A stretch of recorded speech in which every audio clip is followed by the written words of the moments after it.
ডাকাতির পরপরেই আমরা TV team এবং ঢাকা মহানগর পুলিশের উত্তরার যে ক্রাইম ডিভিশনের টিম আছে, আমরা যৌথভাবে এই অপারেশনে নামি।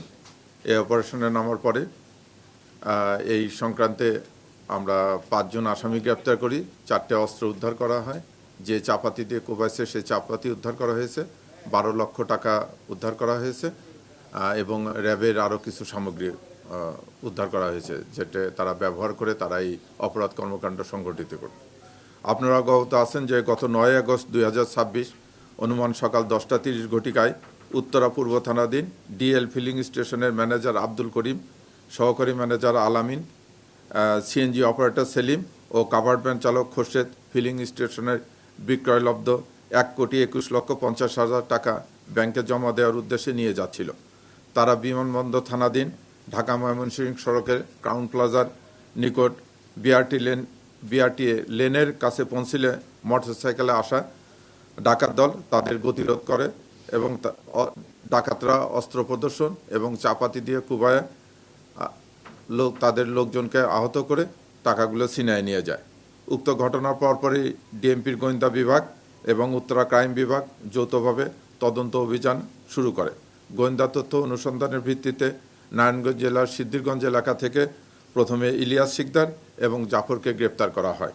তাদের দেওয়া তথ্যের ভিত্তিতে বন্দর থানার একটা ভাড়া বাসা থেকে 2টি 7.65 পিস্তল, 3টি ম্যাগজিন, 6 রাউন্ড গুলি, 4 জোড়া হাতকড়া, র্যাব লেখা 3টি ভেস্ট ও 2টি কালো ক্যাপ, 2টি নাম্বার প্লেট ও র্যাবের মনোগ্রামযুক্ত 4টি ভুয়া পরিচয়পত্র ও 3টি ওয়াকি টকি সেট উদ্ধার করা হয়।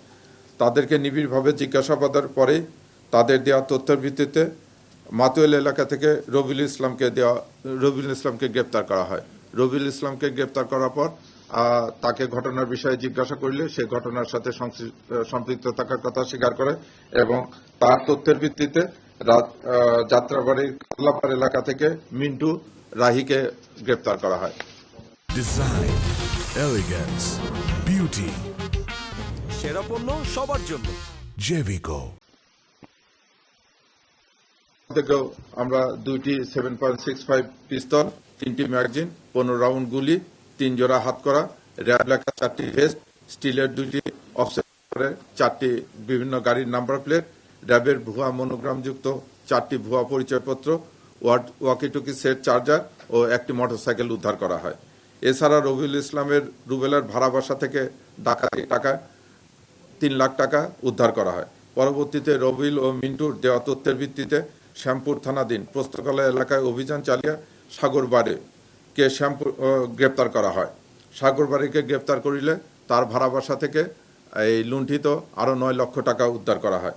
এ পর্যন্ত এই ঘটনার সাথে জড়িত মোট 5 জনকে গ্রেপ্তার করা হয়েছে এবং তাদের কাছ থেকে 4টি 7.65 পিস্তল, 6টি ম্যাগাজিন, 21 রাউন্ড গুলি, 7 জোড়া হ্যান্ডকাপ, র্যাব লেখা 7টি ভেস্ট, 2টি ক্যাপ, র্যাবের মনোগ্রামযুক্ত 8টি ভুয়া পরিচয়পত্র, ওয়াকিটকি সেট, চার্জার, স্টিলের এবং পেপারের গাড়ির নেম প্লেট, মোটরসাইকেল 1টি এবং চাপাতি, এগুলো উদ্ধার করা হয়। গ্রেপ্তারকৃত 5 জন হলো ইলিয়াস শিকদার, মোহাম্মদ রবিউল ইসলাম, জাফর, মিন্টু রাহি এবং সাগরবাড়ি। আপনারা যদি আপনাদেরকে আরও একটু তথ্য দিয়ে রাখতেছি যে এই যে সাগরবাড়িকে গ্রেপ্তার করা হয়েছে তার নামে মোট 13টি মামলা রয়েছে। সে একজন পেশাদার ক্রিমিনাল এবং ঢাকা শহরে এর আগেও পূর্বেও সে একই কায়দায় মোটরসাইকেল যোগে এবং মাইক্রোবাস যোগে বিভিন্ন আর্থিক প্রতিষ্ঠান থেকে নগদ টাকা এভাবে ছিনতাই করেছে। আসামি রবিউল ইসলামের বিরুদ্ধে 4টি মামলা রয়েছে। আসামি মিন্টু রাহি, তার বিরুদ্ধে 3টি মামলা রয়েছে। আসামি জাফরের বিরুদ্ধে 2টি মামলা রয়েছে এবং আসামি ইলিয়াস শিকদারের বিরুদ্ধে 1টি মামলা রয়েছে। আমরা এই ঘটনার সম্পূর্ণ তথ্য উদ্ঘাটন করেছি। ঘটনার সঙ্গে জড়িত আরো প্রায় 6-7 জন আছে এবং আরো কিছু টাকা উদ্ধার করতে বাকি আছে। এই বাকি টাকা উদ্ধার এবং বাকি আসামিদের গ্রেপ্তারের জন্য ঢাকা মহানগর পুলিশের তৎপরতা অব্যাহত আছে। ধন্যবাদ।